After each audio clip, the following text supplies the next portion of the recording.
Sometimes when you drink whiskey, you gotta use a fancy glass.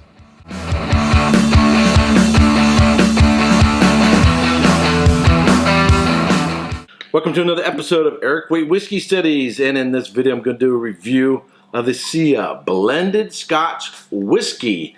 Really nice whiskey. I met the owner first at the Whiskey Festival in San Francisco at the Whiskeys of the World.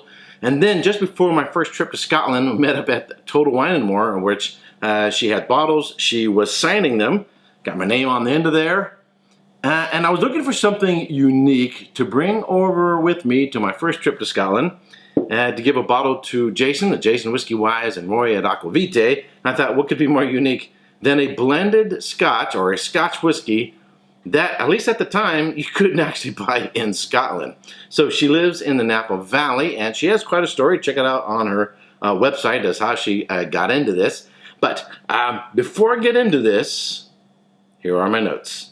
So we aren't told what distilleries the blend is from, but 50% is from Speyside, 40% is from the Highlands, 10% is from Islay, and it has a 40 to 60 malt grain blend. It is bottled at 43% alcohol by volume and sells for under $50. So the owner, Karen Luna Ostasecki, really nice lady, and I think this sort of displays, I think, part of her personality.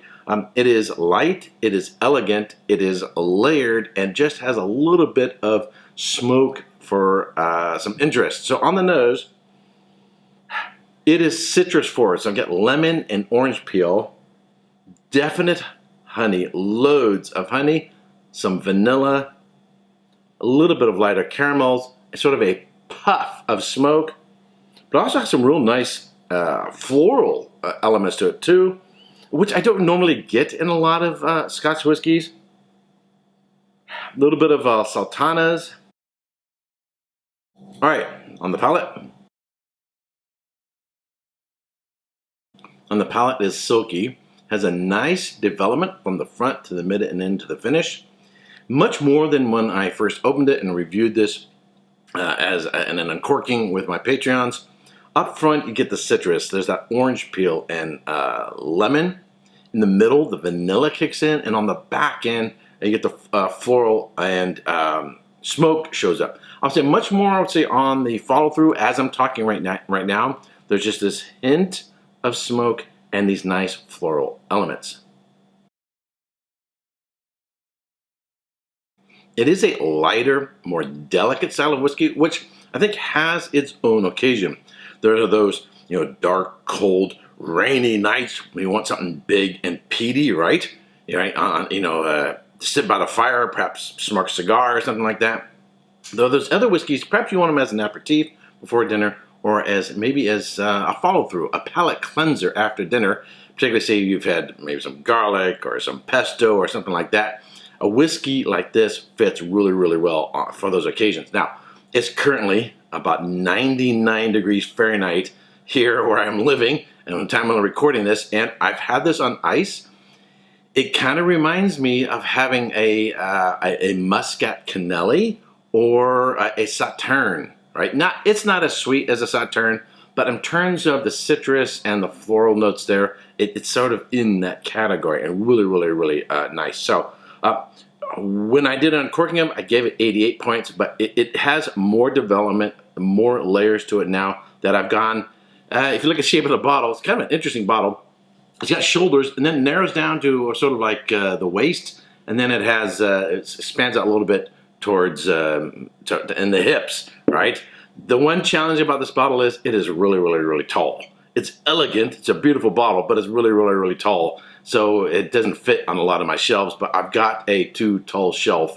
I have a bunch of other whiskeys on there. So what I'm going to give in terms of a score, I'm going to go a solid 90 points. A solid 90 points. This is a whiskey that I would recommend for particular occasions where you're going to be in the mood for something lighter, a little sweeter, a little bit more elegant, a little bit more delicate, and yet that nice puff of smoke keeps it from being overly sweet. Or if someone is new to whiskeys and they perhaps are a white wine drinker and this is a way to sort of introduce them to a real nice whiskey. The occasions in which I would have this would be either I'm going to put something on ice to cool down to drink, kind of like a white wine, or sort of a before dinner aperitif or an after dinner palate cleanser. I think that's a way this would work really, really, really well.